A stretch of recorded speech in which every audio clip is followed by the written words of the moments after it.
This is called King David's Shepherd Song that I wrote in June and July, or I composed. It's from Psalm 23. The Lord is my shepherd, I shall not want. He makes me to lie down in green pastures. He leads me by still waters. He restores my soul. He leads me in right paths for his name's sake. Yea, though I walk through the valleys of death, I'll fear no evil. For thou art with me,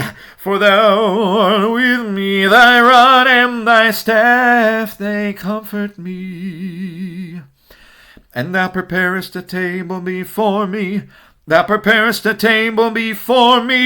the presence of my enemies. And thou anointest my head,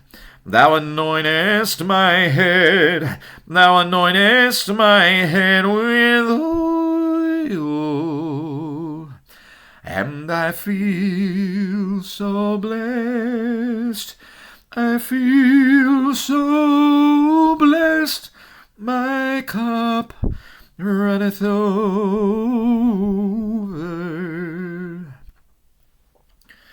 Surely his goodness and mercy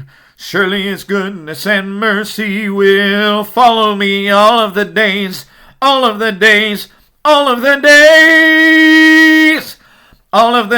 of my life. All of the days of my life.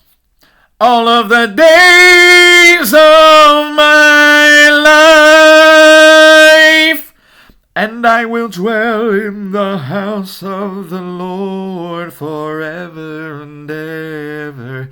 Amen.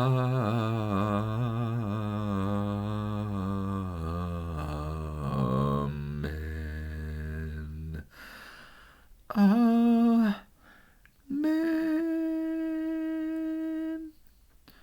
I'll try to be brief here, but that was slightly altered, not altered, but paraphrased in some places from King James Version for the rhythm, just paraphrased.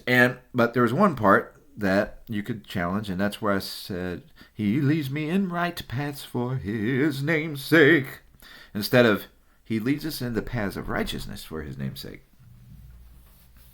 So I've had an experience. You could debate whether I'm wrong on this or not, and I'll try to be real quick. I'm going to make it short. In other words, you might be frustrated with the shortness. Right paths, by my experience, we all have different talents and gifts. I have the gift of evangelism and encouragement, in my view, and that helps. It's caused me to be sympathetic and empathetic. So I sympathize with a lot of the corruptness in the world that has impositioned people, and so I would say, because I have no support in those views, I've had to travel alone a lot to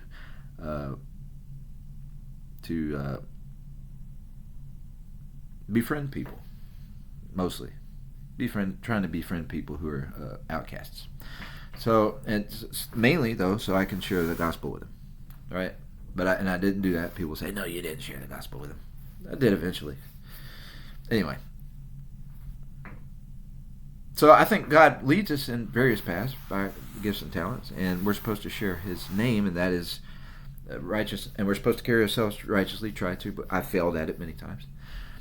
Most times, perhaps, when I've been out there amongst temptation. And I'm not going to get into this temptation thing. I've made a couple of videos that were too long.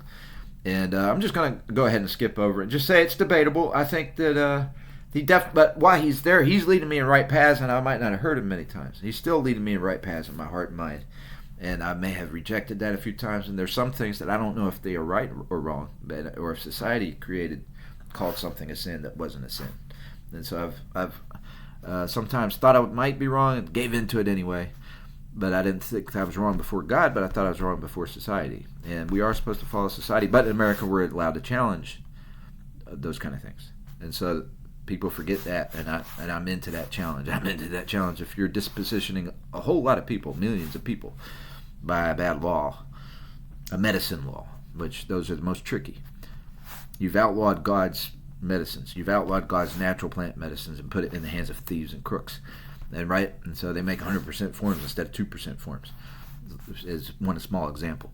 But and you're making synthetic medicines. All you have in the doctor field mostly is synthetic medicines, except morphine. Morphine is from a natural plant, and that's considered a bad medicine because it works. All right, it's your fault if you get addicted. Your mind, if you don't believe in God and you use that medicine, you can stay addicted because you don't care if you're forgetting about God. If you don't stay sober and you don't like not staying sober for a period of time, then you're going to be convicted because you want to be able to meditate on God the proper way, walk in the Spirit the proper way, and you're going to be convicted.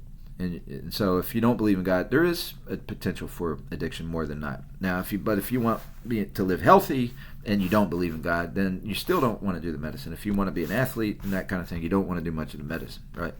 So you battle to get off it. But either way, it's still a battle. There's going to be a battle where there's times to be. It's like spinach. If you never eat spinach, you'll never miss it. So the truth is, it's not just that it's addiction.